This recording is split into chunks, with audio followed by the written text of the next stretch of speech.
আমরা ভগবানের জন্য কাঁদি, ভগবানও তো কারোর পূজা করে। তাহলে ভগবান কার পূজা করি? পরম বৈষ্ণব বাবা ভোলানাথে। কৃষ্ণ আমার ভোলানাথের চরণের দাস। এইবার কুকুরটাকে আষ্টে পিষ্টে দড়ি দিয়ে বেঁধেছে, কিন্তু বাবা বাঁধলে কি হবে? কুকুরের চারটে পা শুধু ছটফট করছে। ভগবান এবার মনে মনে ভাবছে, দাঁড়াও, কুকুরের চারটে পায়ের ব্যবস্থা করতে হবে। এইবার মোটা দড়ি নিয়ে কুকুরের চারটে পা বেঁধে দিয়েছে। আর যেই পা বেঁধে দিল, আর কুকুর কিছু করতে পারবে? শুধু ধোলায় গড়াগড়ি যায় আর কৃষ্ণ কৃষ্ণ বলে। আমি কান বলছি, নাক বলছি, কৃষ্ণ জীবনে করব না, তুই আমায় ছেড়ে দে আজকের মতো। চুপ। যারে ধরি তারে ছাড়ি না, আরে যারে ছেড়ে দে তারে জীবনে ধরি না, যারে ধরি তারে ছাড়ি না, যারে ছাড়ি তারে জীবনে ধরি না। তা তোমারে ধরেছি মানে কি আর ছাড়বো বলে মনে হয়? দেখো না এবার কি করি। সবার পা ধোবাচ্ছি বাবা ঘটিতে করে জল দিয়ে। আর বৈষ্ণবের বেলা কি করেছে জানো ভগবান? ওই যে বললাম আমরা পূজা করি কৃষ্ণের, কৃষ্ণ পূজা করে কার? দেখেন, এইবার কুকুরের চারটে চরণ বেঁধে দিয়ে খালে বিলে নদী নালারে জলে নয়। ভগবান পর্যন্ত বাবা বৈষ্ণবকে কোন জায়গায় রেখেছে দেখেন। আর আমাদের মতো মানুষরা বৈষ্ণবদের পিছনে খুদ ধরে ধরে বেড়ায়। অপরাধ নিও না। ভগবান বলছে কেউ যদি আমার কাছে অপরাধ করে আমি তাকে ক্ষমা করে দিই, কিন্তু এক জায়গায় যদি কেউ অপরাধ করে ফেলে আমি এ জীবনে কেন, কোন কোটি কোটি জন্মে আমি ক্ষমা করি না। বৈষ্ণবের বাড়িতে যদি হয় ক্ষুদ্র অপরাধ,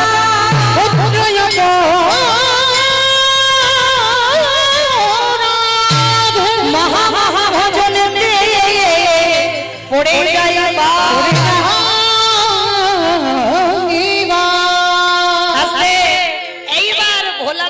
চরণ চারটে বেঁধে আর এরা দেব দেবীরা সবাই দাঁড়িয়ে দেখছে কৃষ্ণ একটা কুকুর নিয়ে মেতেছে, কিন্তু ওটা যে কে এইটা তো কেউ জানে না, সেটা কৃষ্ণ জানে আর কুকুর জানে। কিন্তু ভোলানাথ মনে মনে ভাবছে আমার একটা সম্মানের ব্যাপার, একটা প্রেস্টিজ আছে, আমি কি করে নিজ রূপে এবার আসবো, সবার সামনে আছি তো।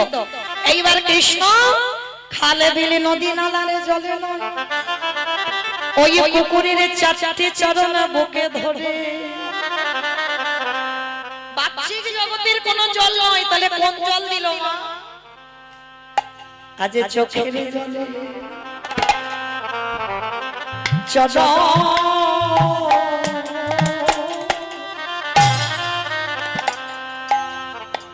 চরণ ধোবা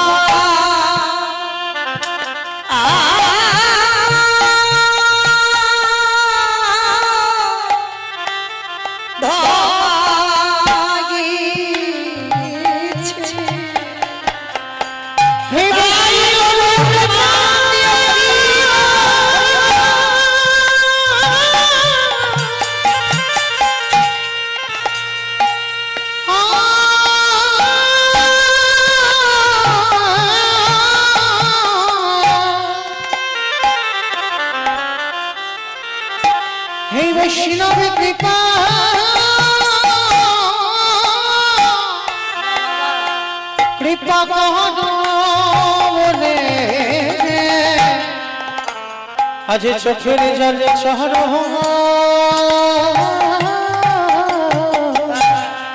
চরণে ধোয়াইছে।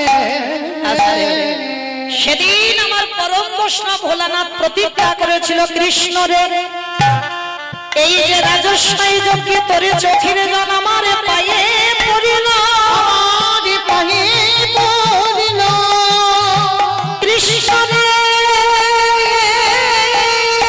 কৃষ্ণ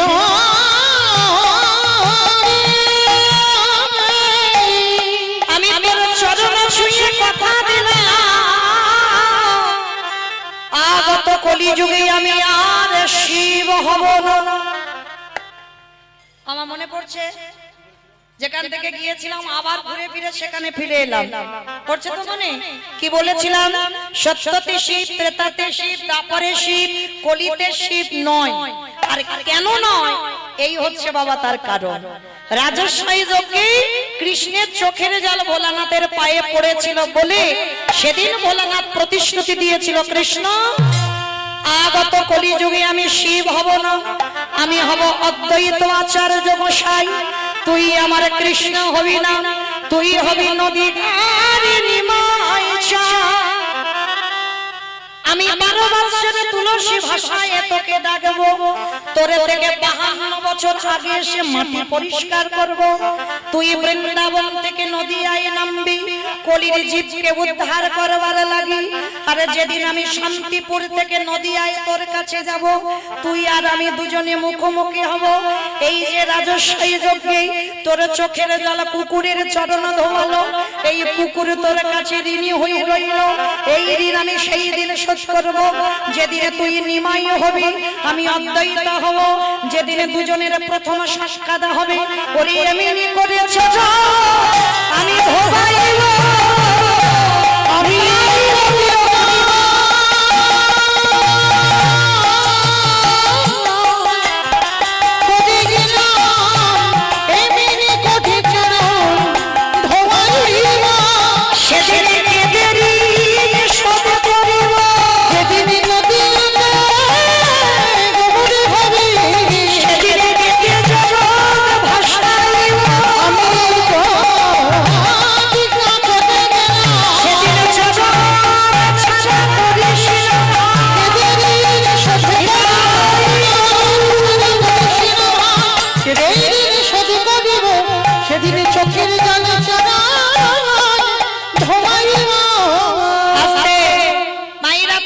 পরিষ্কার বোঝা গেল তো, যার জন্য পৃথিবীতে কারোর ডাকে আসেনি, ওই মৃত্যুঞ্জয় পরম বৈষ্ণব বাবার ডাকে এলো। আর এসে কি করছে, কেহ বলে মুরারি রাবণ অবধিলা, ভুবনে মুরারি আমা উলু কই, কেহ বলে মুরারি রাবণ অবধিলা, কেহ বলে মুরারি আমার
গোরা শ্রী রাধার ভাবে গোটায় শ্রী রাধার ভাবে গোটায় শ্রী রাধার ভাবে গোটায় শ্রী রাধার ভাবে গোটায় হরে কৃষ্ণ নামে মোর বলিলা প্রচার, এবার হরে কৃষ্ণ নাম গৌরী করিলা প্রচার, এবার হরে কৃষ্ণ নামে গৌরী করিলা প্রচার। এইবারে লীলা প্রকাশ হলো, এইবারে লীলা প্রকাশ হলো, এইবারে লীলা প্রকাশ হলো, এইবারে লীলা প্রকাশ হলো, হলো বৈভব লীলা প্রকাশ করিলা, হলো বৈভব লীলা প্রকাশ করিলা, হলো বৈভব লীলা প্রকাশ করিলা। বাসুদেব ঘোষে কহে করি জোড়ো হাত, করি জোড়ো হাত, ওগো জেগে কৃষ্ণ সেই গো সেই তো জগন্নাথ, সেই তো জগন্নাথ। আজ বাসুদেব বসে কহে এইবারে লীলা প্রকাশ হলো, বাসুদেব ঘোষে কহে দিবালীলা প্রকাশ তাই গৌর প্রেমানন্দে হরি বল হরি বল। প্রকাশ বাসুদেব ঘোষে কহে। রাধে। চলুন আজকে আমরা সবাই চলে যাব মধুমস্ত ধাম, বৃন্দাবন ধাম। ততক্ষণ নবদ্বীপে রইলাম বাবা, সবাই একবার প্রেম সে বলেন তো দেখি, গৌর সুন্দর কি ধ্বনিটা হলো কি? এটাও জয়। বললাম ধ্বনিটা হলো কি, এটা নাকি জয়? এইটা জয় নয়, একটু প্রেম সে জয়ধ্বনি দেন। এত জোরে জয় দেবেন, কত দূর শোনা যাবে? ক্যানিং ক্যানিং শোনা যাবে, ওদিকে ভোজেরহাট ঘটকপুর। আমার ক্যানিং যাবে, ভোজেরহাট যাবে, যাবে বেশ। যাক না যাক বাবা, মাথা তো নেড়েছে, ওতেই হবে। বিশ্বাসটা রাখতে হবে, এ জন্মে না যাক, কোনো না কোনো জন্মে ভোজেরহাট যাবে। কেমন কই দেখি আমার নিতাই চাঁদ গৌর চাঁদের মতো যাদের হাত এসেছে, যাদের আসেনি বলবো না, কারণ দেখি যাদের এসেছে একবার হাত দুটো তোলো তো দেখি সবাই। হরি বল। এইদিকে আমার দাদা ভাই বাবা ঠাকুর যারা আছেন সবার চরণে বেরিয়ে দেবেন সবাই। মাঝে মাঝে ধসে যাচ্ছে কেন? এই ধসা রোগটা ভালো নয়। তোলো তোলো দেখি, তোলো সবাই একসঙ্গে বলবে কেমন? গৌর সুন্দরী কি, নবদ্বীপের ধাম কি, সচিব নন্দন কি, বিষ্ণু প্রিয়া কি, নিতাই চাঁদ কি, ভক্ত বৃন্দ কি, হরিবাসর ধাম কি, সাধু গুরু বৈষ্ণব কি, আপন আপন গুরু চরণে কি, কমিটি ভাই সব কি, হরিনাম যজ্ঞ কি, আজকের আনন্দ কি, নিতাই গৌর প্রেমানন্দে। আমার হাতটা একটু ব্যথা করলো না, কিন্তু একটা ব্যায়াম হয়ে গেল সন্ধ্যা সন্ধ্যা। চলো এবার যাই একটা ভজন গাইতে গাইতে।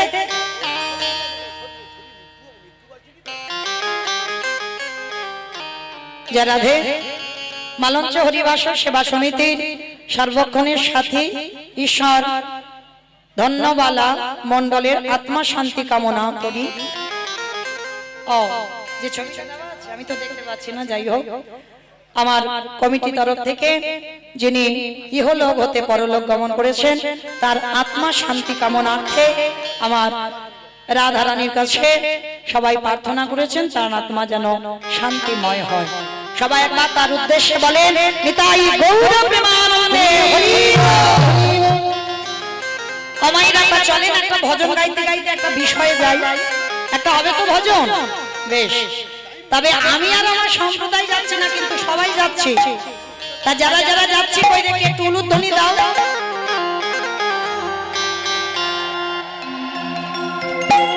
রাখালি রাজা রে কোথায়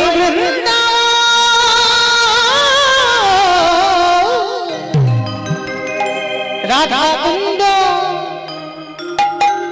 শ্যাম কুন্দ গিরি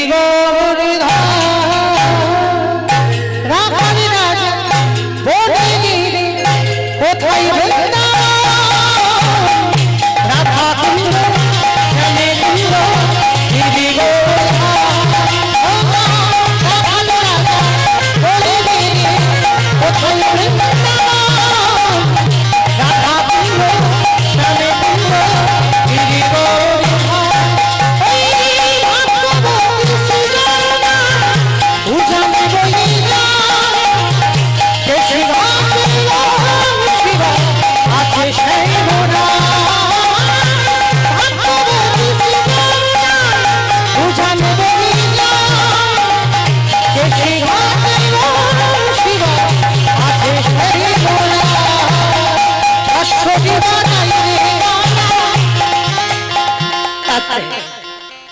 আমি আর আমার সম্প্রদায় যাচ্ছি, আর কেউ যাচ্ছে না।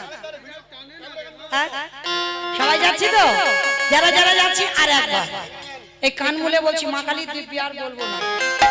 এইবার সবাই দেখে হাত দুটো একবার তোলো তো দেখি সবাই একসঙ্গে। তাই এবার ক্যামেরাগুলো একটু ঘোরাও, শুধু আমায় তুলো না।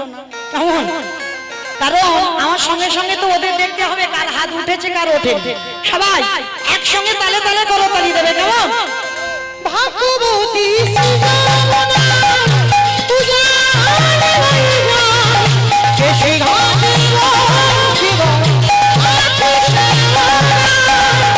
ভাগ্যবতী সুজানা পূজারে হইয়া কেশে ঘাটে শিব আছে সেবা। বাঁশুরি বাজাইয়ে কাহনা বাঁশুরি বাজায়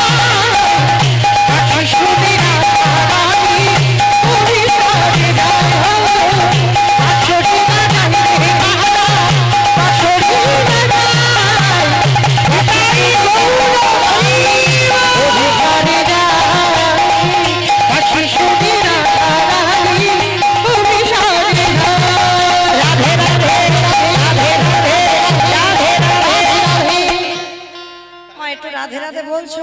সবাই হাত তোলো।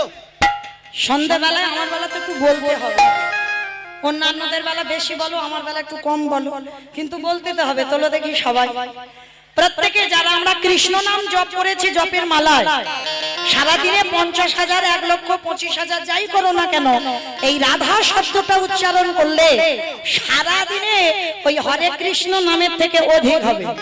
তোলো দেখি সবাই, জয় জয় রাধে রাধে রাধে রাধে রাধে রাধে রাধে রাধে বৃন্দাবন রে রাধে রাধে গোবর্ধন রে রাধে রাধে নিধন রে রাধে রাধে বলি বলি রে রাধে রাধে স্নান বলি রে রাধে রাধে মান বলি রে রাধে রাধে দর্শন রে রাধে রাধে রাধা কুণ্ড রে রাধে রাধে শ্যাম কুণ্ড রে রাধে রাধে হরিদ্বার রে রাধে রাধে ঝপসি রে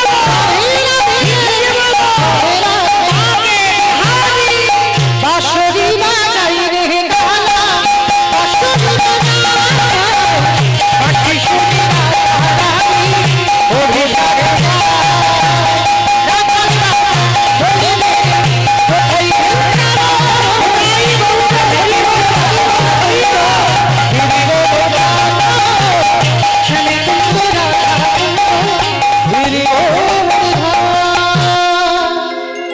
प्रेम से बोलो राधा रानी की। বাবা ধ্বনিটা ঠিক হলো আপনারা বলেন, আমি বলবো না। হলো কি? ও তো রাস্তার উপরে উঠছে না, একটু জোরে দাও। ওমা তোমাদের এই মালঞ্চ হরিবাসা জায়গাটা কি নাম? মালঞ্চ। বেশ, আচ্ছা আপনাদের এখানে শাশুড়ি বৌমাতে ঝগড়া টগড়া হয় না? হয়। বেশ, আমি জানি আমার দক্ষিণে হয়, উত্তরেও হয়। আচ্ছা ওই শাশুড়ি বৌমাতে ঝগড়া হলে যে গলাটা বার হয় একটু বের করো তো দেখি সবাই, গলাটা ছেড়ে দেবে, কেমন? বলো রাধা রানী কি। তার মানে ঝগড়া হয়। বৃন্দাবনেশ্বরী কি, যমুনা মাইয়া কি, নন্দ রাম কি, উচা রাম কি, বর্ষা রাম কি, ভক্তবৃন্দ কি, হরিবাসন ধাম কি, সাধু গুরু বৈষ্ণব কি, নিতাই গৌর হরি। পৌঁছে গেলাম বিষয়। তো আজকে আমরা বৃন্দাবনে গিয়ে বাবা আস্বাদন করব। বৃন্দাবনের এক ভক্তিমতী নারী ছিলেন, যে নারীর নাম ছিল বাবা ভোলি গোয়ালিনী। আজকে আমরা আস্বাদন করব বৃন্দাবনের মাটিতে ভোলি গোয়ালিনী কৃষ্ণ প্রেম।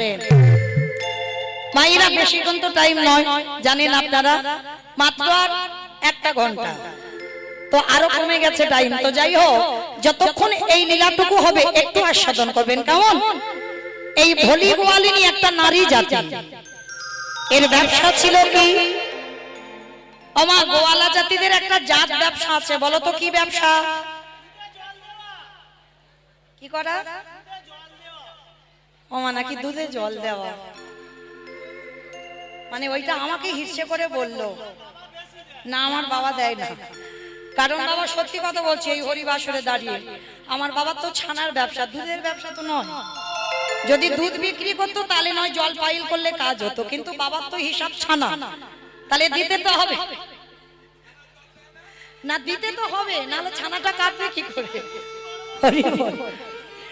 যাই হোক, তো চলেন আজকের এই যে ভোলি, এর কেউ ছিল না বাবা,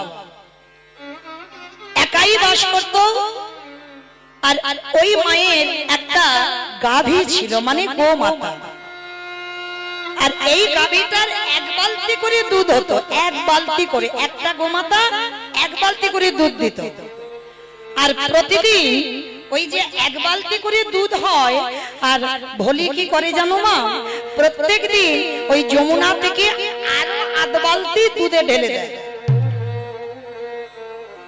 অপরাধ নিও না মা, একটা কথা বলে যায়, যারা যারা এই কর্মগুলো করেন, আমি কিন্তু ন্যায্য দাম দিলাম, অন্যায়টা আমি করলাম না, অন্যায়টা তুমি করলে।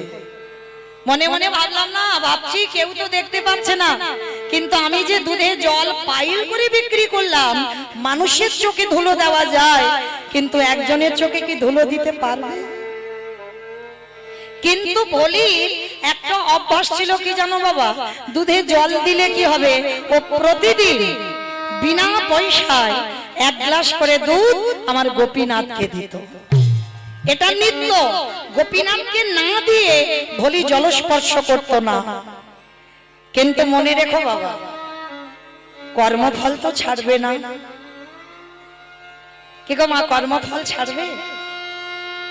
ওই জন্য সবার কাছে নিবেদন, আমি কি করছি, আমার কর্মটা ঠিক হচ্ছে না ভুল হচ্ছে, সেই দিকে একটু খেয়াল রাখতে হবে। কারণ ভগবান কোনদিন নিজেকে ছাড়েনি, আমার রাধারানীকে যাকে সবথেকে বেশি ভালোবাসে তাকে ছাড়েনি, মা যশোদাকে ছাড়েনি, সচী মাতাকে ছাড়েনি, কাউকে ছাড়েনি। আর আপনারা আমরা তো তুচ্ছ বাবা, আমাদের ছাড়বে মনে করেছো? যেমন দেখেন বাবা, মহাভারতে 12 জন বৈষ্ণবের মধ্যে একজন বৈষ্ণব হচ্ছে পিতামহ ভীষ্ম। ভালো করে বিচার করবেন বাবা, যারা মহাভারত জ্ঞানী এখানে বসেছে। এই পিতামহ ভীষ্ম নিজে কিন্তু সংসার করেন, যারা পড়েছেন দেখবেন সংসারই কিন্তু নয় ভীষ্ম। হ্যাঁ,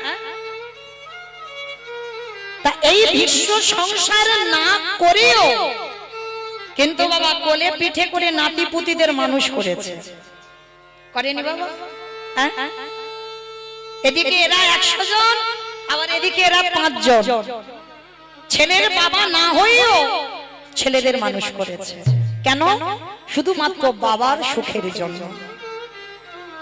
কি বাবা, যারা মহাভারত জ্ঞানী জানেন তো, শান্তনু রাজার সুখের জন্য নিজের কত বড় ত্যাগ।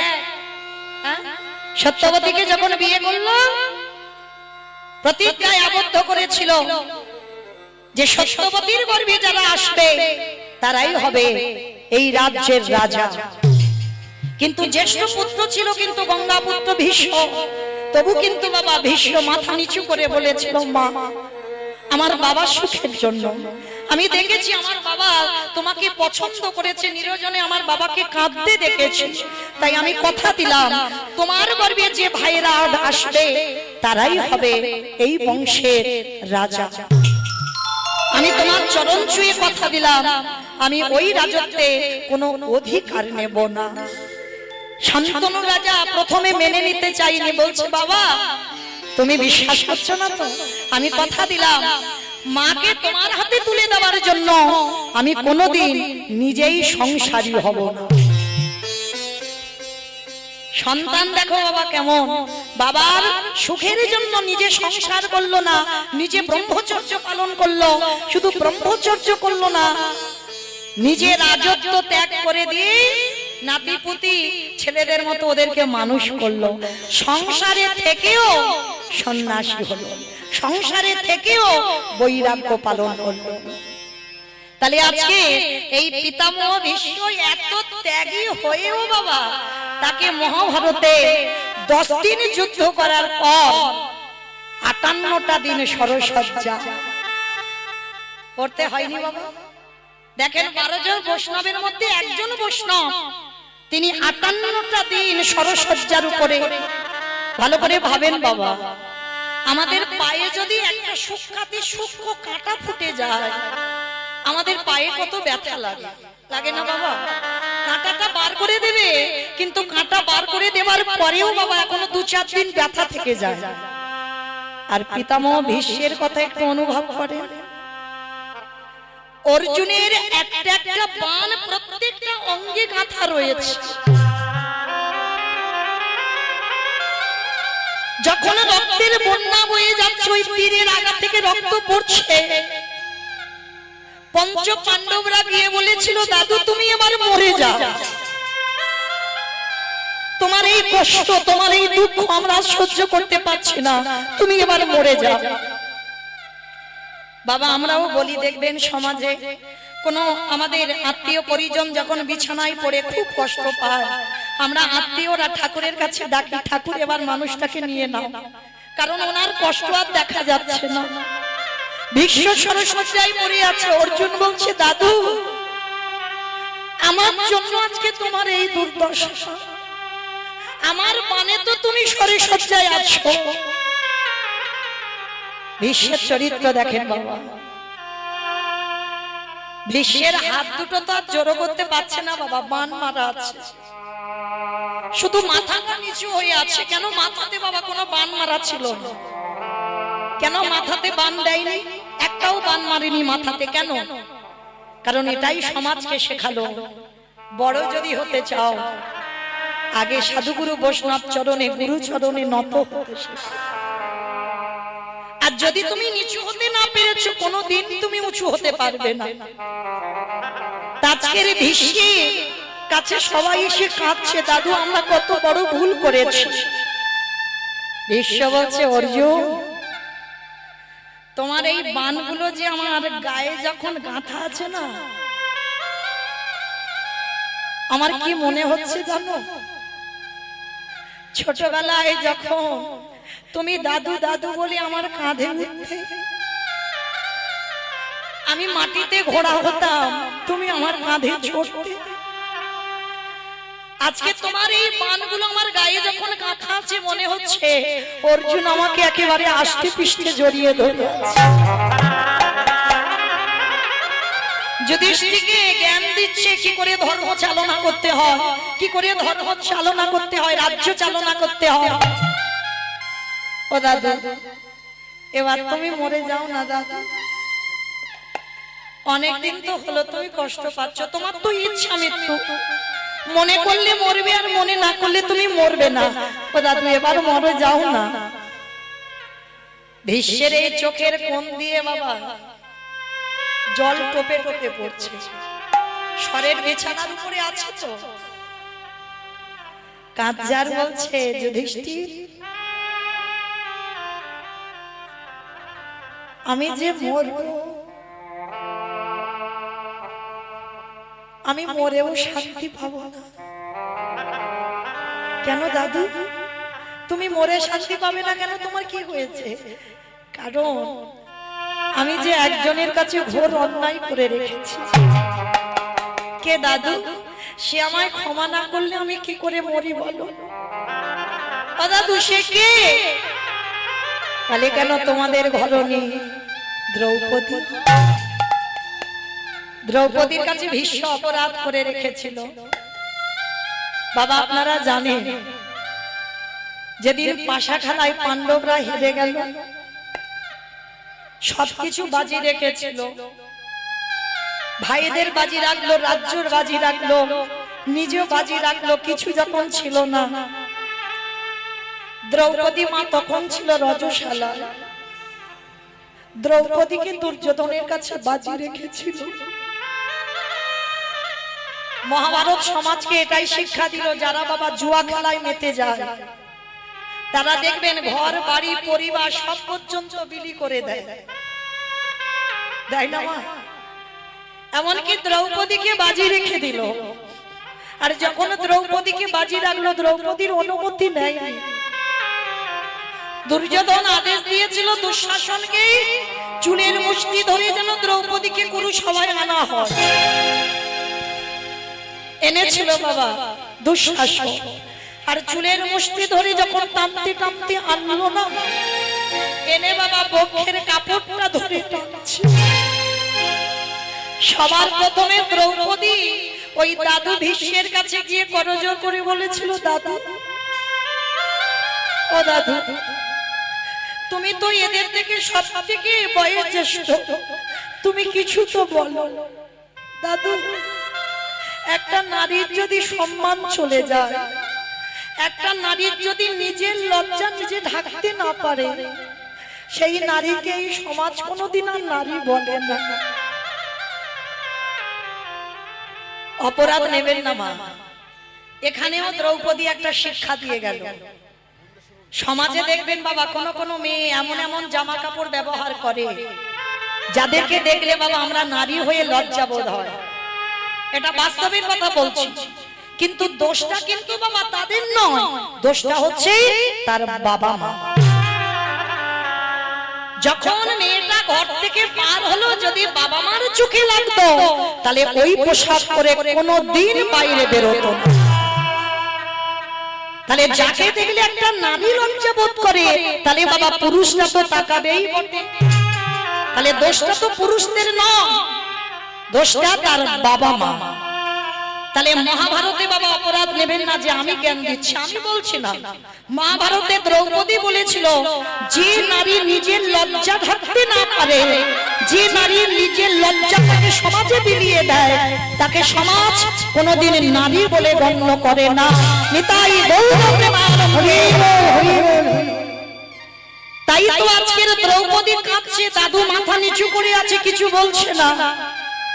পাঁচটা স্বামীর কাছে সাহায্য চাইছে, তোমরা কিছু তো বলো। পাঁচটা স্বামী বীরেদের মতো যাদের চেহারা, তারা মাথা নিচু করে আছে।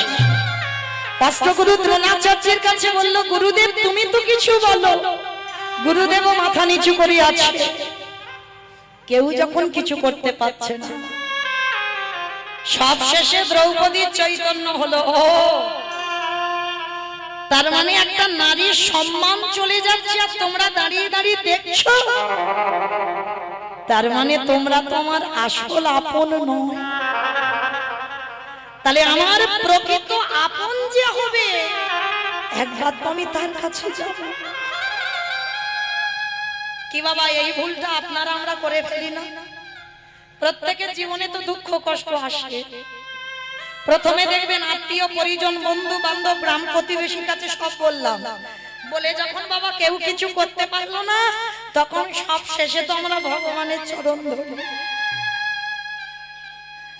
চরণ ধরে একটা কথা বলে যাই বাবা, কারোর জীবনে যদি কোনো সমস্যা হয়, লোকের কাছে বলবে তো তুমি হাসির পাত্র হবে। তোমার দুঃখের কথা শুনে না তারা হাসবে, তাদের কাছে বলো না। বলতে যদি হয়,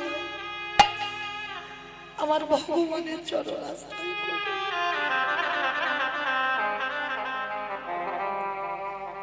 আর এই জীবনে যে একবার কৃষ্ণ চরণ ধরতে পেরেছে, তাকে সমাজে কেউ কিছু করতে পারে না। দ্রৌপদী কাচ্চার বলছে, সখা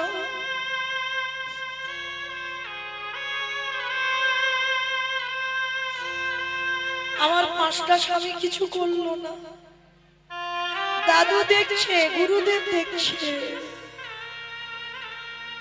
এবার তো আমি দিশেহারা। বক্ষের কাপড়টা এক হাতে ধরে আছে, এক হাত দিয়ে রেখেছিল, হে ব্রজেন্দ্র নন্দন কৃষ্ণ দেখা দাও। এলো না। হে দ্বারকাধিপতি কৃষ্ণ দেখা দাও। এলো না। হে গোলকপতি কৃষ্ণ দেখা দাও। এলো না। তিনবার ডাকা হয়ে গেল, কৃষ্ণ আসছে না। দ্রৌপদী বলে বললো, তার মানে তুমিও চাও যে আমি এই সবার মাঝে বিবসনা করি? বেশ, তবে শুনে রেখো কৃষ্ণ, যেদিন থেকে আমার জন্ম হয়েছে, এই দেহ মন প্রাণ আমি তোমার চরণে দিয়েছি।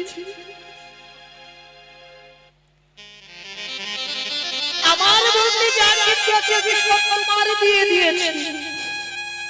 এবার দেখি তুমি কি করো। দুটো হাত ছেড়ে দিয়ে শুধু একবার ডাক দিয়েছিল, হে প্রাণপতি দেখা দাও, হে প্রাণপতি দেখা দাও, হে প্রাণপতি দেখা দাও।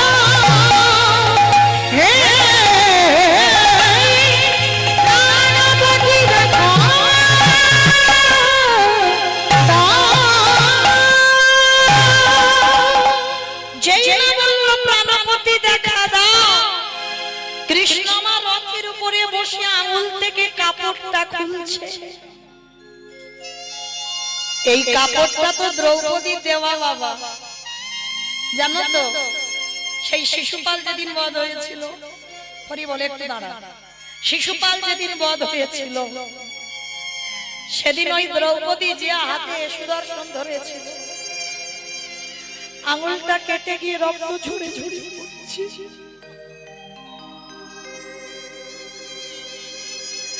দ্রৌপদী লজ্জা ঘৃণা ভয় কিছু করেনি। কৃষ্ণকে ভালোবাসতে গেলে বাবা আত্মসমর্পণ করে দিতে হবে। সবার মাঝখান থেকে ছুটে গেল, ছুটে গিয়ে দ্রৌপদী বস্ত্রটা ছিঁড়ে কৃষ্ণের আঙুলে বাঁধল।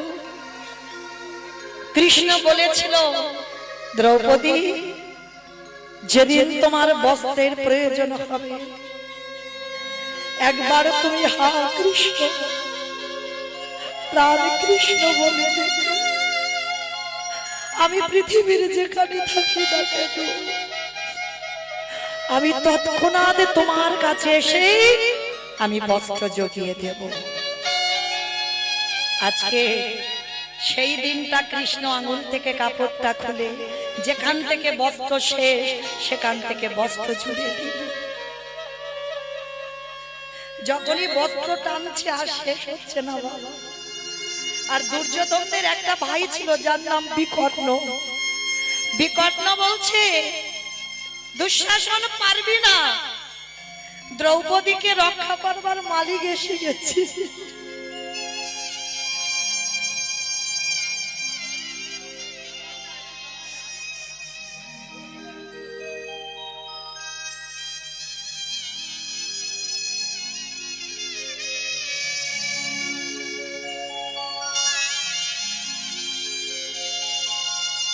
দ্রৌপদীকে রক্ষা করবার মালিক দাঁড়িয়েছে। কৃষ্ণ এসে বলছে, সখা আমি 3 বার ডাকলাম তুমি কেন এলে না? ভগবান হেসে বলছে, সখী আমি তো রেডি হয়েছিলাম, তোমার ডাকাটা দেরি হয়েছে। ভগবান বাবা সবার দরজায় দাঁড়িয়ে আছে, আমরা ডাকতে পারি না তাই আসি, কিন্তু ডাকার মতো যদি কেউ ডাকে আমার ভগবান তৎক্ষণাৎ তার ঘরে প্রবেশ করে। যেই না দ্রৌপদী বলছে তোমাকে 3 বার ডাকলাম, তোমার এত দেরি হলো কেন? বলে, সখী তুমি কি বলেছ? বলে, কেন আমি প্রথম বললাম হে দ্বারকাধিপতি কৃষ্ণ দেখা দাও, হস্তিনাপুর কোথায় আর দ্বারকা কোথায়, 3 দিনের পথ, টাইম লাগবে না? তারপরে কি বলেছ, হে গোলকপতি কৃষ্ণ দেখা দাও, কোথায় হস্তিনাপুর আর কোথায় গোলক, আসতে টাইম লাগবে না? তারপরে কি বলেছ, হে ব্রজেন্দ্র নন্দন কৃষ্ণ দেখা দাও, কোথায় হস্তিনাপুর কোথায় ব্রজ, আসতে টাইম লাগবে না? বাহ বাহ সখা বাহ। তাহলে 3 বারের ডাকে এলি না, 4 বারের ডাকে এলি কেন? সখী 4 বারে তুমি কি বলেছ বলো? বলে, কেন? আমি বললাম প্রাণপতি দেখা দাও। বলি, হে দ্রৌপদী এই জগতের সংসারে মাঝে যদি একজন ভক্ত কায় মন বাবাকে, যদি একবার আমার চরণে বসে, যদি একেবারে হে প্রাণপতি দেখা দাও বলি ডাকে আমি ভগবান হয়ে পৃথিবীর যেখানে থাকি না কেন, সখী গো আমি ভক্তের দ্বারে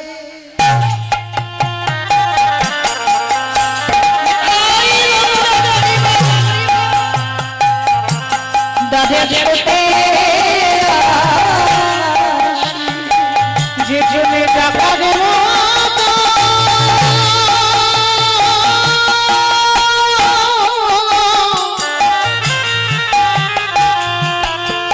যে জন্য ডাকার মতো ডাকিতে পারে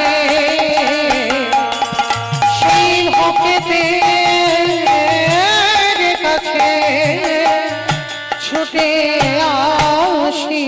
আস্তে। সেই দ্রৌপদী যখন দাদুকে ক্ষমা করে দিল, এইবার ভীষ্ম সরসজ্জায় পড়েছে, বাবা প্রাণ হারাবে, আমার ভগবান এসে দাঁড়িয়ে আছে। কারণ দক্ষিণায়নে যদি কেউ দেহ রাখে বাবা, তাকে আবার মনুষ্য কুলে আসতে হবে, আর উত্তরায়ণ চলাকালীন যদি কেউ ভক্ত প্রাণ হারায়, তাকে দেবলোকে চলে যেতে হবে। তা এইবার ভীষ্ম দেহত্যাগ করবে। এইবার কৃষ্ণ এসে বলছে, ভীষ্ম আমি জানি তুমি আমার দেহত্যাগ করবে, আচ্ছা বলো তো ভীষ্ম, তুমি আমার যাওয়ার সময় কোন রূপে দেখতে চাও? কোন রূপে দেখতে চাও? বলে শোনো, আমাকে যদি বলো বৃন্দাবনের কৃষ্ণ আমি সেই রূপে দেখাবো, যদি বলো দ্বারকার কৃষ্ণ আমি সেই রূপে দেখাবো, যদি বলো মথুরার কৃষ্ণ আমি সেই রূপে দেখাবো, বলো তুমি কোন রূপ দেখতে চাও? ভীষ্ম কেঁদে বলল, কৃষ্ণ দয়াময়, আমি বৃন্দাবনের কৃষ্ণ রূপে দেখতে চাই না, আমি মথুরার কৃষ্ণ রূপে দেখতে চাই না, আমি দ্বারকার কৃষ্ণ রূপে দেখতে চাই না। ওমা, আমার বৃন্দাবনের রূপটা তো সব থেকে সৌন্দর্য, গোপবেশরে বেনু করে নব কৈশোরে নটবর, ওই রূপটা তো সাধু মুনি ঋষি সবাই চায়, আর তুমি বলছো ওই রূপ দেখবে না, তাহলে কোন রূপ দেখবে? ভীষ্ম নয়ন জলে ভেসে বলল, কৃষ্ণ রে যদি রূপে দেখাতে চাস, ওই কুরুক্ষেত্রের বনাঙ্গনে অর্জুনের রথের সারথি হয়ে যে দাঁড়ালি, আমারে দেখে কি মনে হলো জানিস? সত্য যুগে দেখলাম, ত্রেতা যুগে দেখলাম, দ্বাপরে যুগে দেখলাম, আমারে ভক্ত ভগবানের চরণ তলে বসে কাঁদে, আরে কুরুক্ষেত্রের রণাঙ্গনে তোকে দেখে কি মনে হলো জানিস? অর্জুন দাঁড়াইছে উপরে, আরে তুই ঘোড়ার লাগামে ধরে নিচে দাঁড়িয়ে আছিস, দেখে কি মনে হলো জানিস? আজ ভগবান ধরে, আজ ভক্তি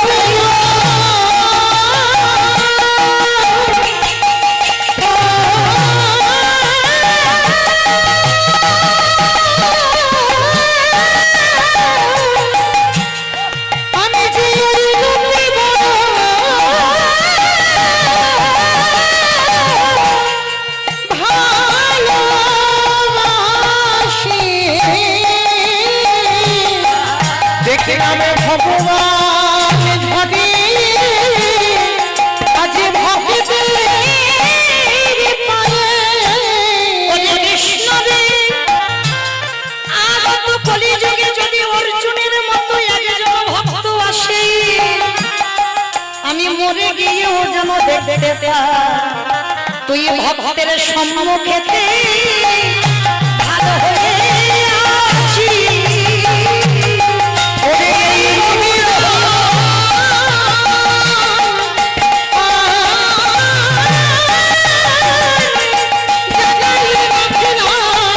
ভক্তের সম্মুখেতে ঢালে হয়ে ভক্তচরণে আমার নিবেদন, আমার এই দিদি ভাইরা, আমার দাদা ভাইরা অনেক কষ্ট করে, অনেক পথ পরিশ্রম করে এই হরিনাম যজ্ঞের আয়োজন করেছেন। আমার বহু বহু ভক্ত সেবারও আয়োজন চলছে, তাই আপনাদের কাছে যাচ্ছেন বাবা। আছে বলে কীর্তন হবে না, এটা কলিযুগ, দাঁড়ে দাঁড়ে ভিক্ষা করতে হবে মা। মনে রেখো, ওরা পেটে খাবার জন্য করছে না, ভগবত সেবার জন্য করছে। তাই আপনাদের কাছে যাচ্ছে, যার যেমন সামর্থ্য, যার যেমন ক্ষমতা আছে, আপনারা কৃপা করে ওদেরকে একটু দান করবেন। নিতাই গৌর প্রেমানন্দে হরি বল। তাহলে বাবা কর্মফল তো ছাড়ে না, তাহলে আজকের আমরা লীলাতে এই ভোলি বাবা এক বালতি করে জল আর এক বালতি করে দুধে পাইল করত। আমাইরা দান দেন, কিন্তু ধ্যানটা যেন লীলাতে থাকে, কেমন যেন গন্ডগোল আওয়াজ না হয়, সুন্দর পরিবেশটা যেমন ছিল তেমন যেন থাকে। তা এইবার এক গ্লাস করে জল, এক গ্লাস করে ওই জল মাখানো দুধ প্রতিদিন আমার মন্দিরের গোপীনাথকে দেয়। একদিন গোপীনাথ মনে মনে ভাবছে, ভোলি তোর তো কিছু অভাব নেই, বল একটা গাভী এক বালতি করে দুধ হয়, আর তুই কিসের জন্য তাতে আমার এক বালতি জল পাইল করিস? এটা তো অন্যায়, এটা তো পাপ। তবে বলি এর জন্য তোকে একটু শাস্তি পেতে হবে। আমি তোকে পরীক্ষা নেব, দেখবো তুই কত বড় ভক্ত আমার। তা প্রতিদিন বাবা ওই জল মাখানো দুধ দেয় গোপীনাথকে, আজকেরও দিয়েছে। আর দিতে গিয়ে কি হয়েছে জানো মা? যমুনা থেকে এক বালতি জল তুলেছি, আর জলটা তুলে যখন দুধের সঙ্গে মাখিয়েছে, ওতে আমার ভগবান চালাকি করে দুটো ছোট ছোট মাছ ফেলে দিয়েছে। এইটা তো ভোলি জানে না, দুটো মাছ ফেলে দিয়েছে। আর প্রতিদিন বাবাজিকে বলে, বাবাজি আমার এই দুধ দিয়ে গোপীনাথকে ভোগ লাগিও, কেমন? তা প্রতিদিন বাবা গোপীনাথকে ভোগ লাগায়। তা আজকের গোপীনাথের দুধটা নিয়ে গোপীনাথের দুটো গ্লাস, তা যেই না বাবাজি মহারাজ একেবারে ওই গ্লাসে দুটো জল দিয়েছে, আর সঙ্গে সঙ্গে আমার ভগবানের কৃপায় ওই দুধেতে বাবা ছোট্ট ছোট্ট দুটো মাছ পড়েছে। আমার বৈষ্ণব ঠাকুর রেগে যাবে না? রেগে গিয়ে ভোলিকে ডেকে বললেন, আপদার্থ তোর এত বড় স্পর্ধা, তুই জানিস না আমার গোপীনাথের ভোগে কোনোদিন মাছ দেওয়া হয়? আর তুই কিনা এই দুধে মাছ দিয়েছিস। অবাক হয়ে গেল ভোলি। বাবাজি বাবাজি আপনি কি বলছেন? আমি দুধে মাছ দেবো কেন? আমি তো জানি গোপীনাথ এই দুধটা খাবে, আমি মাছ দিইনি। তবে তুই বলতে চাচ্ছিস আমি মিথ্যা কথা বলছি? দেখবি চল।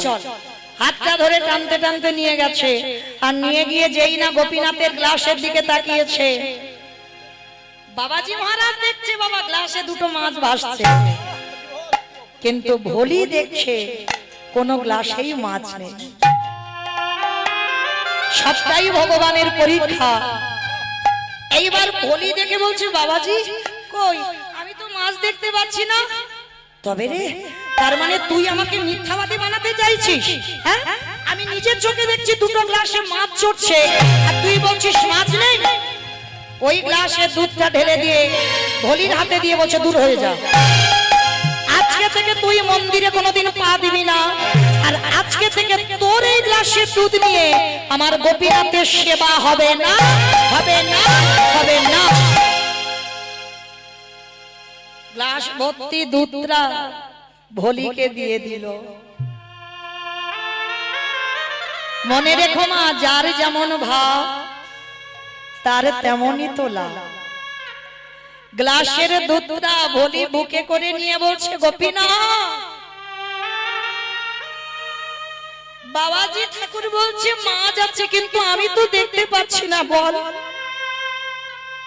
আজকে থেকে আমাকে এই সমাজে এক ঘরে করে দিল, আমার দুধ নিয়ে তোর আর সেবায় দেবে না। শুধু সেবা বন্ধ হলো না, আজকে থেকে তোর মন্দিরে আমার আশাও নিষেধ। কাঁদতে কাঁদতে ভোলি প্রতিজ্ঞা করলো, ভোলি গোপীনাথ আজকে থেকে আমি প্রতিজ্ঞা করলাম, এই দুধ তুই যতদিন না খাবি আমি কথা দিলাম আমি জলস্পর্শ করব না। মায়েরা কোনো দেবদেবী নয়, কোন মন্ত্রতন্ত্র কোন জ্ঞান নেই বাবা, শুধু এক গ্লাস করে ওই দুধ গোপীনাথকে দিয়ে এটুকুই তার ভালোবাসা। তা আজকে থেকে যখনই ওর দুধে গোপীনাথ সেবা হবে না, প্রতিজ্ঞা করলো আজকে থেকে তুইও যদি না খাস আমিও জলস্পর্শ করব না। আর এই যে বাবা ভোলি দুধে মাছ দিয়েছে বলে গ্রামের লোকজন সব জেনে গেল, আর তাতে গোপীনাথে ওই যে ভোলির যে গাভীটার দুধ হতো কেউ আর দুধ কেনে না। সবাই তো জেনে গেল ভোলি দুধে জল দেয়, কেউ আর কেনে না। হঠাৎ 3 দিনের মধ্যে ভোলির ঘরে ছটফট করতে করতে গাভীটার মৃত্যু হয়ে গেল। ভগবানের পরীক্ষা এমনই হয় মা, যার থাকে তার অনেক দেয়, আর যার কিছু থাকে না তার আর কাঙাল করে দেয়। ভোলি ওই গ্লাসে দুধটা গোপীনাথের একটা ছবি আছে, ছবির সামনে দিয়েছে। গোপীনাথ, আমার গরুটা ছিল তাকেও কেড়ে নিলি, গ্রামে আমাকে তুই এমন করে দিলি আমি গ্রামে মুখ দেখাতে পারি না। বেশ, আজকে থেকে আমি যাবই না কোথাও, আর কিছু খাবো না। 3 দিন হয়ে গেল বাবা, অনাহারে অনিদ্রায় ভোলি শুধু গোপীনাথ দেখা দে। ওরে গোপীনাথ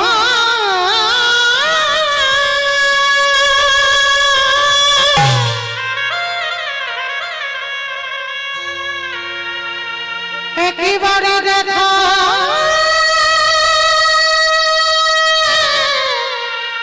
দেখা দে।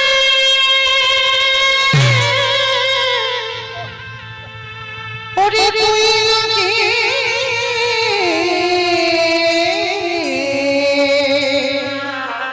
আমি তো কোনো অন্যায় করিনি বল। হকে দে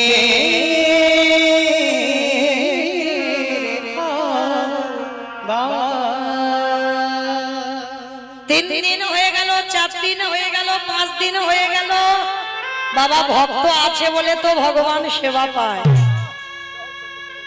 কি গো, এই এতজন ভক্ত দাঁড়িয়ে আছে, বসে আছো, আমি কীর্তনী আমার সম্প্রদায়, এদের মধ্যে এমন এমন ভক্ত আছে বাবা তোমরা নিজেরা জানো না। তোমরা সেবা দিলে তবে আমার ভগবানের সেবা হয়, আর তোমরা যদি সেবা না দাও আমার ভগবান উপবাসে কাটা। ভোলির দুধ যেত গোপীনাথ খেত, 3 দিন 4 দিন 5 দিন 1 সপ্তাহ হয়ে যাচ্ছে ভোলির দুধ যায় না, আর গোপীনাথ 1 সপ্তাহ কিছু খায় না। ভগবান মনে মনে চিন্তা করছে তবে কি আমি বেশি পরীক্ষা নিয়ে ফেললাম, যাই একবার দেখি ভক্ত কেমন আছে।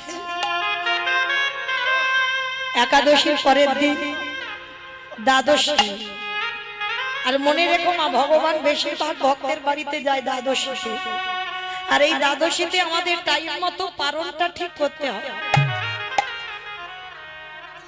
লাঠি ঠুকে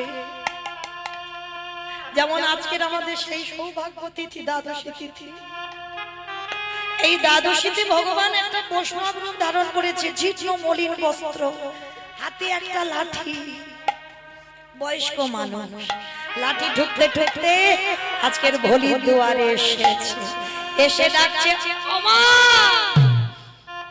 ভোলি, কেউ কি বাড়িতে আছিস মা? আমি কালকের একাদশী করেছি রে মা, আজকের পারণ করে এখনো কিছু খেতে পাইনি, তোর বাড়িতে একটু প্রসাদ দিবি মা?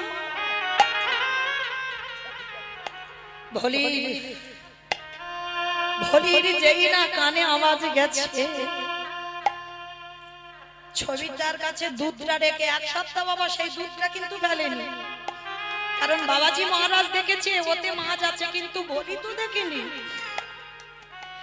এইবার ভোলি বাইরে এসে দেখে না একটা বৈষ্ণব বয়স হয়েছে, ভোলি করজোর করে মাথায় কাপড়টা তুলে দিয়ে বলছে বাবাজি বলুন আপনি আমার কাছে কি চান? ও মামা, ও মা, দুটো খেতে দিবি মা, বড্ড খিদে পেয়েছে রে মা, 1 সপ্তাহ হয়ে গেল ভালো করে কিছু খেতে পাই, কারণ ভোলির দুধ যায়নি আর গোপীনাথের খাওয়া দে না মা কিছু খেতে। বাবাজি তুমি এমন দিনে এসেছো, আমার ঘরে তো কিচ্ছু নেই জানো বাবাজি, একটা অপরাধের জন্য আমি ওই মন্দিরে আর যেতে পারি না, আমাকে সমাজে সবাই কত কটু কথা বলে, আমার একটা মাত্র গাভী ছিল সেও মরে গেল, আমি একা, আমার বাড়ি কিচ্ছু নেই, আমি নিজেই তো 1 সপ্তাহ খাই। ভগবান গেছে কেন? সেই যে মাছ মাখানো দুধটা খাওয়ার জন্য। ভগবান বারবার বলছে বলি দেখ না তোর ঘরে কি কিচ্ছু নেই, বিশ্বাস করো বাবা কিচ্ছু নেই আমার বাড়ি। ও মা তুই একটু ভালো করে খুঁজে খুঁজে দেখ না, কিচ্ছু নেই তোর বাড়ি। ভগবান বারবার মনে করাচ্ছে সেই এক সপ্তাহ আগে যে দুধটা ফেরত দিয়েছিল সেই দুধটা তো আমার ছবির সামনে বসানো। দেখ না মা, কিচ্ছু কি নেই। হঠাৎ বলির মনে পড়ে গেল সেই যে ছানা কেটে গেছে। বাবা, আমাদের নয় দুধের ব্যবসা জানি, যাদের দুধের ব্যবসা নয় তারাও কিন্তু জানে দুধ যদি রেখে দেওয়া যায়, যদি জাল না দাও ছানা কেটে যায় না। আর এক সপ্তাহ মানে বাবা সে তো টক হয়ে যাবে, গন্ধ হয়ে যাবে, পচে যাবে। ওই দুধ খাওয়ার জন্য আমার গোপীনাথ এসেছে। বারবার বলছে দেখ না মা, ভোলির মনে পড়ে গেল। তাই তো মনে পড়ে গেছে, সত্যি তো।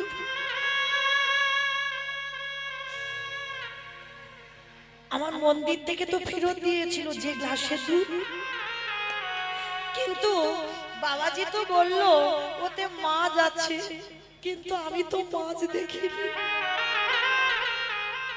বাবাজি বলেছে মাছ আছে, কিন্তু আমি তো মাছ দেখিনি।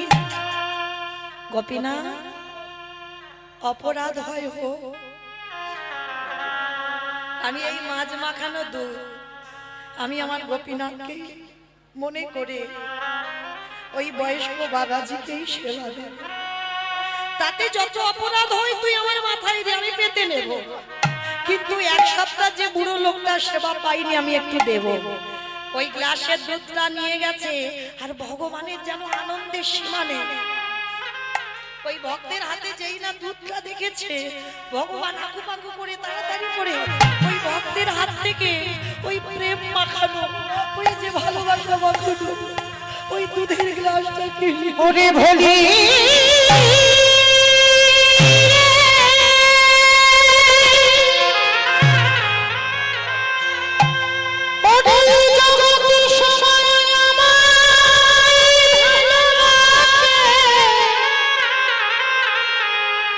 কিন্তু তোরে মতো করে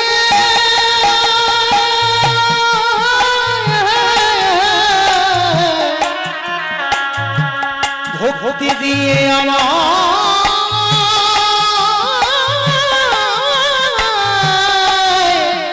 কেউ না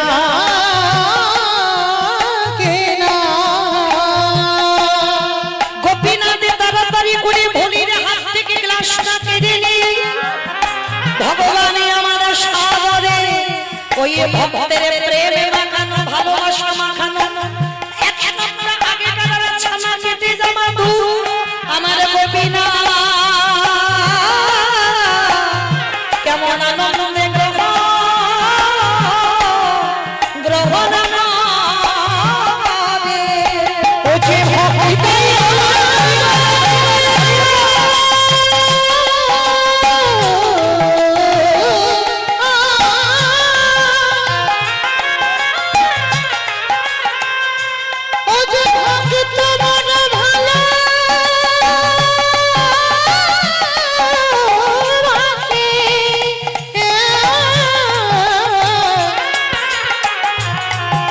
তাই তো যুগে যুগে ভক্তের কাছে ছুটে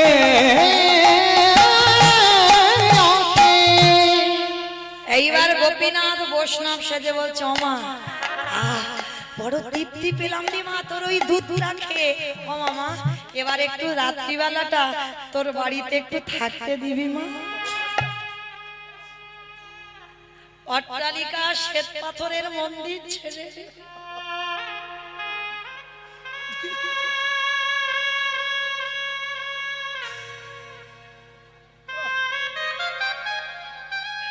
ভগবান গিয়ে দাঁড়িয়েছে একে কাঙাল ভক্তির বাড়ি।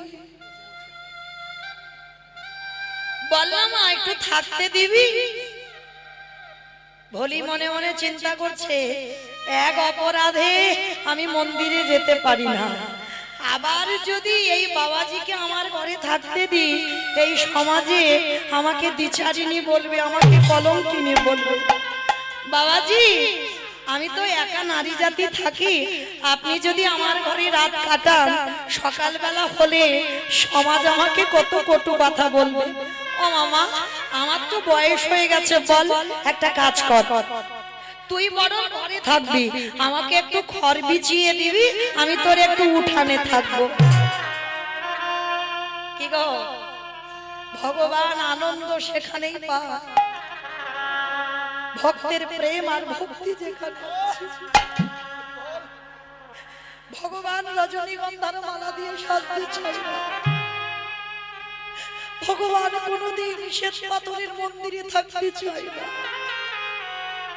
ভগবান কোনদিন রাজ অট্টালিকাতে বসে রাজভোগ খেতে চায় না। শুধু যদি একবার নয়ন জলে ভক্তি প্রেম দিয়ে যে ডাকে, সে কুড়ে ঘর হলেও ভগবান তার দরজায় যায়। এইবারে যেই না মা বলি মনে মনে ভাবছে, এত বয়স্ক লোক কনকনে ঠান্ডা ঠক ঠক করে কাঁপছে, বয়স হয়েছে তো বাবাজি, ঠিক আছে, আমার ভাগ্যে যা লেখা আছে লেখা আছে, তুমি বরং আমার ঘরের ভিতরে থাকো, আর আমি একটা দিন আমি বাইরেটাই কাটিয়ে দিই। আমার গোপীনাথ মনে মনে ভাবে, ভোলি রে এমন প্রেম দিয়ে ভালোবাসা দিবি, আমাকে কেউ কোনোদিন ডাকে না। ওরে ভোলি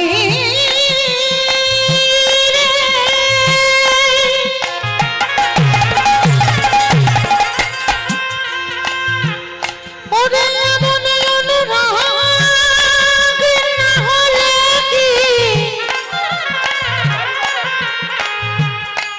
আমার ভগবান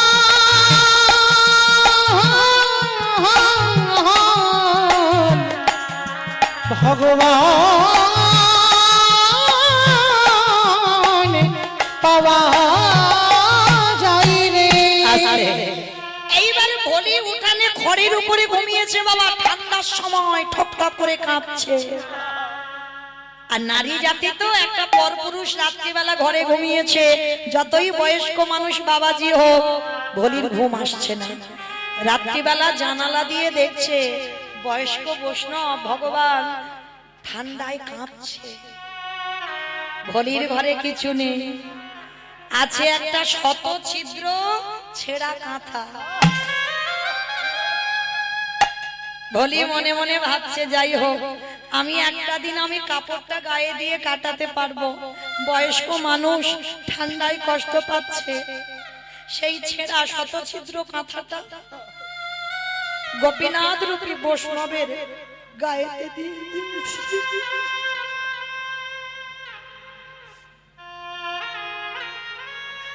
গোপীনাথ ওই ছেঁড়া কাঁথাটা বুকে জড়িয়ে ধরেছে, ভক্তের প্রেম ভালোবাসা আছে যে ওতে, কিছুতে আর কাঁথাটা ছাড়ছে না। আর বলি ওই উঠানে ঘুমাতে ঘুমাতে বাবা একটু ভোরের বেলা চোখ লেগে গেছে, ঘুমিয়ে পড়েছে। আর যেই না বলি ঘুমিয়েছে, ভগবান তো ঘুমাতে যায়নি গো, ভক্তকে কৃপা করতে গেছে। তা যেই বলি ঘুমিয়েছে, আমার গোপীনাথ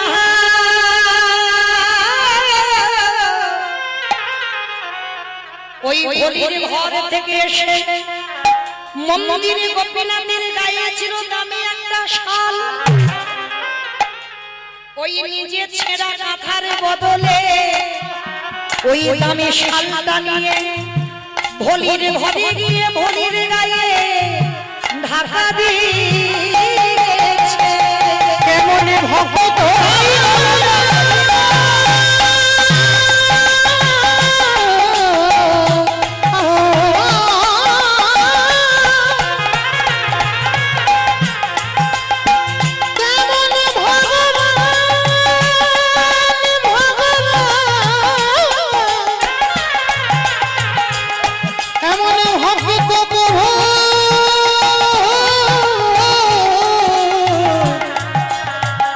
দেখি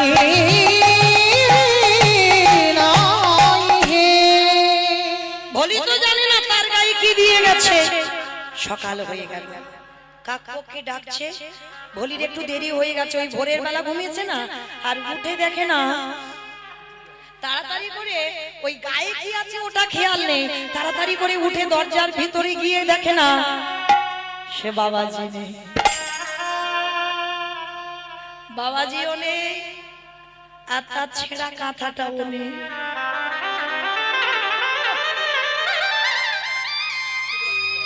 হঠাৎ বাবা দেখলো ভলির গায়ে একটা চমকে উঠেছে। এই এই শালটা তো আমার গোপীনাথে। আমার যারা গৌর গোবিন্দ সেবা করো, যারা গোপাল সেবা করো, যারা আমার শিব বিগ্রহ অর্চন করো, প্রতিদিন তো দেখো ভগবানের গায়ে কি পোশাক আছে। তা ভলি তো প্রতিদিন মন্দিরে যেত, সে জানতো যে গোপীনাথের গায়ে কি কি রঙের পোশাক আছে, কি আছে, আর সেই গোপীনাথের শালটা ভলির গায়ে। কত ভক্তিমতী মা, কাউকে কিছু বলেনি, শালটা ভালো করে ভাঁজ করে হাতে নিয়ে ছুটতে ছুটতে গেছে, ছুটতে ছুটতে গিয়ে ওই বৈষ্ণব বাবাজিকে ডেকেছে, বাবাজি, বাবাজি, বাবা, এই আবার তুই মন্দিরে পা দিয়েছিস, বেরিয়ে যা, তোকে বলিস না কোনোদিন মন্দিরে আসবি। বাবাজি, বাবাজি, আমি মন্দিরে আসিনি, তুমি যেদিন থেকে বারণ করেছো আমি কোনোদিন প্রতিজ্ঞা করেছি আমি মন্দিরে পা দেব না। তাহলে কেন এসেছিস? বাবাজি জানো, কালকে রাত্রিবেলা না তোমাদের এই মন্দিরের গোপীনাথ আমার বাড়িতে গিয়েছিল, আর গিয়ে জানো এই আমার ছেঁড়া কাঁথাটা নিয়ে চলে এসেছে, আর গোপীনাথের এই দামি শালটা আমার গায়ে দিয়ে চলে এসেছে। কি মায়েরা, কাউকে বললে বিশ্বাস করবে? তুমি যদি এই মালঞ্চতে কীর্তন শুনতে এসেছো, যদি আমার মন্দিরের শিব বিগ্রহ নিজের পরনের উত্তরীয়টা তোমাকে দিয়ে দেয়, তুমি যদি কাউকে বলো, কেউ বিশ্বাস করবে? ওই জন্য মনে রাখতে হবে বাবা, আপন ভজন কথা না কহিবি যথা, ভজনের মানুষ না পেলে ভজনের কথা কোনো দিন বলতে নেই, সমস্ত সাধন ভজন সব নষ্ট হয়ে যাবে। কিন্তু বলি তো সোজা সরল মেয়ে, কিছু বোঝে না, শালটা এনে বলছে দেখো তোমার গোপীনাথ আমার ছেঁড়া কাঁথা নিয়ে শালটা দিয়ে এসেছে। বাবাজি মনে হলো তবে রে, তার মানে একবার দুধে মাছ দিয়েছিস, আবার রাতের অন্ধকারে গোপীনাথের শাল চুরি করেছিস? আমি চুরি করিনি, আমি চোর নই, বিশ্বাস করো আমি চুরি করিনি। তবে রে গ্রামের লোককে সব ডেকেছে, সবাই এসে বলে উঠলো ওই তো তোর হাতের যে শালটা ওটা তো গোপীনাথের শাল। তোমরা বিশ্বাস করো, ও তো আমার ছেঁড়া কাঁথার বদলে শালটা দিয়ে এসেছে। মিথ্যা কথা। সবাই মিলে বলিকে বেত্রাঘাত করছে, দূর হয়ে যা, হারিয়ে যা। গোপীনাথ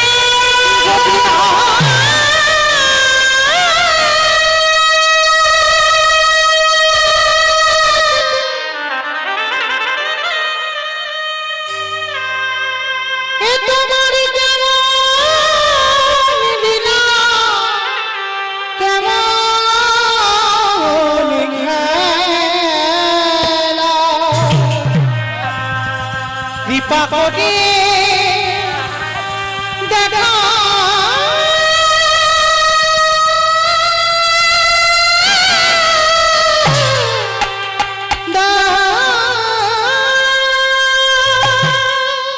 ভেবেছিলাম তোকে নিয়ে আমি সুখে সংসার করব, যে সুখের ঘর বাঁধতে চাইলাম আমি সুখের লাগিয়া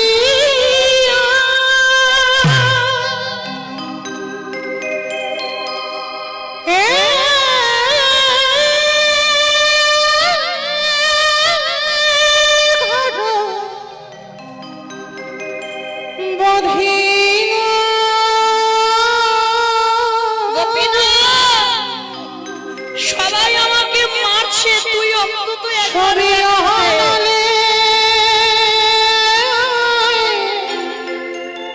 পুরিয়া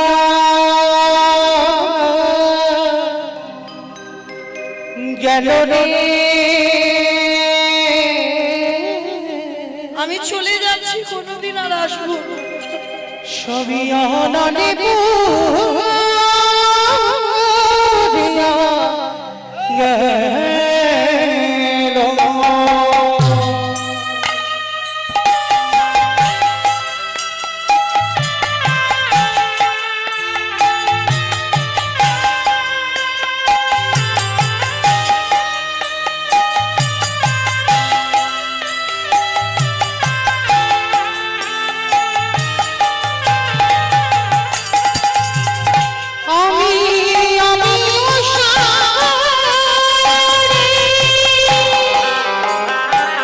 আর তুই আমাকে কখনো ডাকবি না, কখনো না।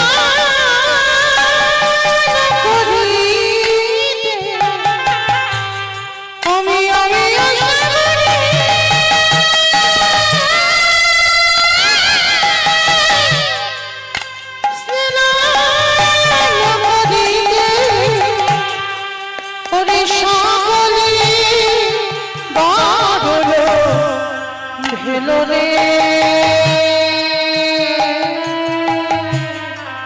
সকলি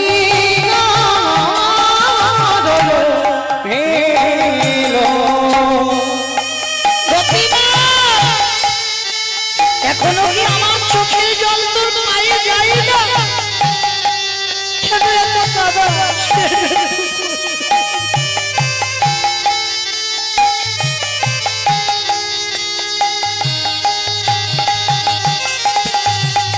আমি সাগর এসেছি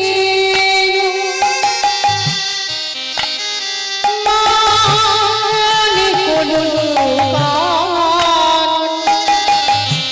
সাগর এসেছি মানি কোনো আহাবির পারদোষে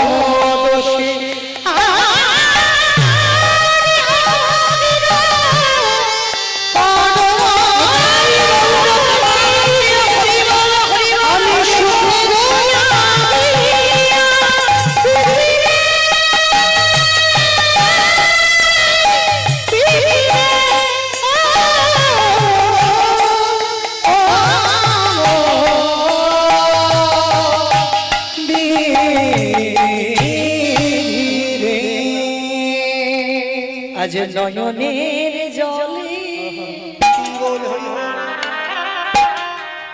এত মারা মেরেছে গো, ভক্তের সারা অঙ্গ দিয়ে রক্ত ঝরে।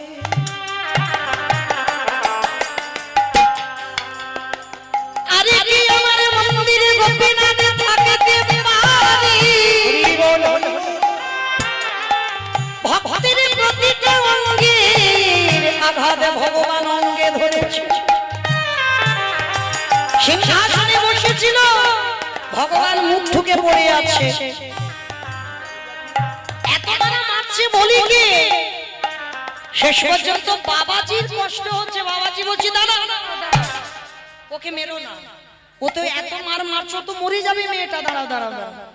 ও যে বারবার বলছে না ওর কাঁথা নাকি আমাদের গোপীনাথ নিয়ে এসেছে, চলো তো একবার দেখি। ধীরে ধীরে মন্দিরে গিয়ে যেই না দরজা খুলেছে, দেখে না গোপীনাথ সিংহাসনে থেকে ধুলার পরে পড়ে আছে। আরে বলির সেই ছেঁড়া কাঁথাটা আমার গোপীনাথ বুকে ধরে আছে। সেই রূপটা দর্শন করা মাত্র সঙ্গে সঙ্গে বাবাজি বেরিয়ে এসেছে মন্দির থেকে। বেরিয়ে এসে একেবারে বলির চরণে আছাড় দিয়ে বলল,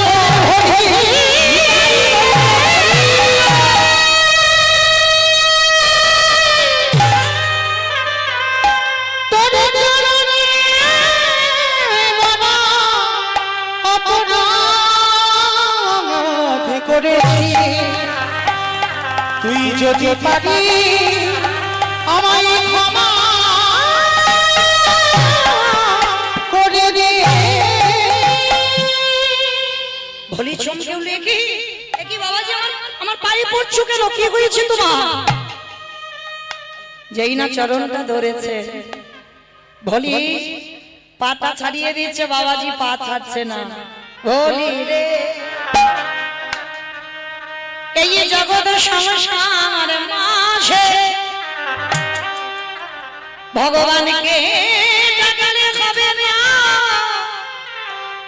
যদি কোনো ভাবে তো গুরু চরণ আশ্রয় করে, যদি একবার ভক্তের চরণ সেবা করতে পারি, আমার ভগবান সারা জীবন তারে দরজায় বন্দী ও যে ভক্তে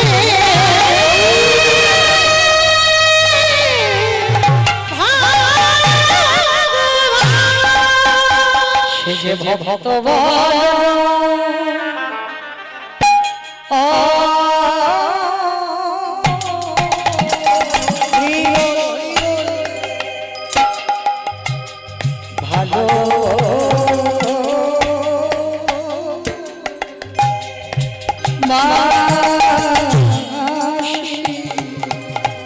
ও যে ভক্ত ছাড়া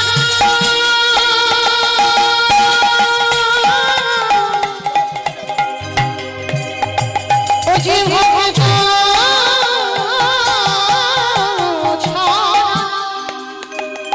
রহিতে না হরি বল হরি বল। ভক্ত বাবা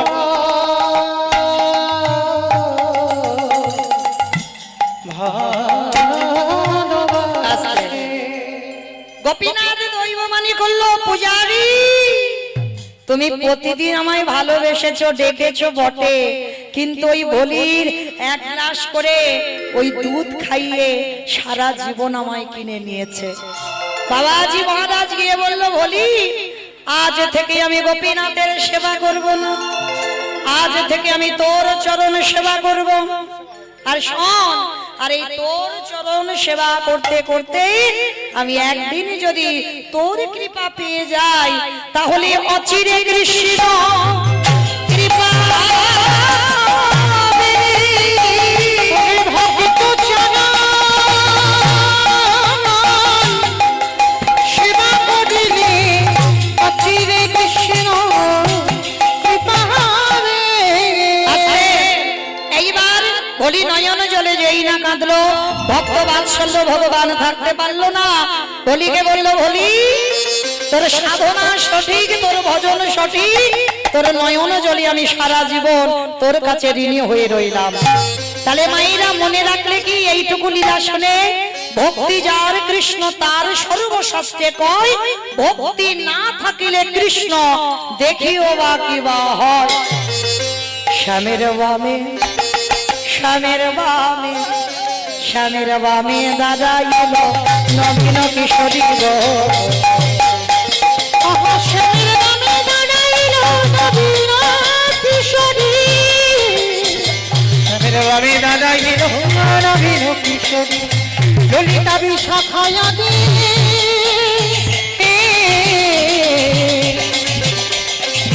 যত সাহায্যী গো তত সাহায্যী।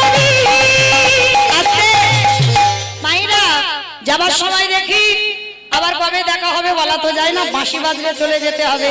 তো চলো দেখি সবাই একসঙ্গে একেবারে হাত দুটো তোলো যাওয়ার সময়। আমার দাদা ভাই, বাবা ঠাকুর, ভাই রাজারা যারা আছে সবাই একসঙ্গে, প্রত্যেকে একসঙ্গে তালে তালে। কেমন?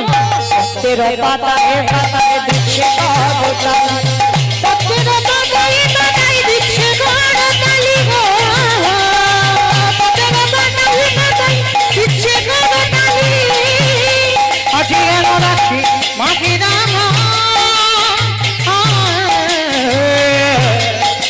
চরণ ধরি গো, চরণ ধরি, চরণ ধরি গো, চরণ ধরি নিতাই গৌর হরি।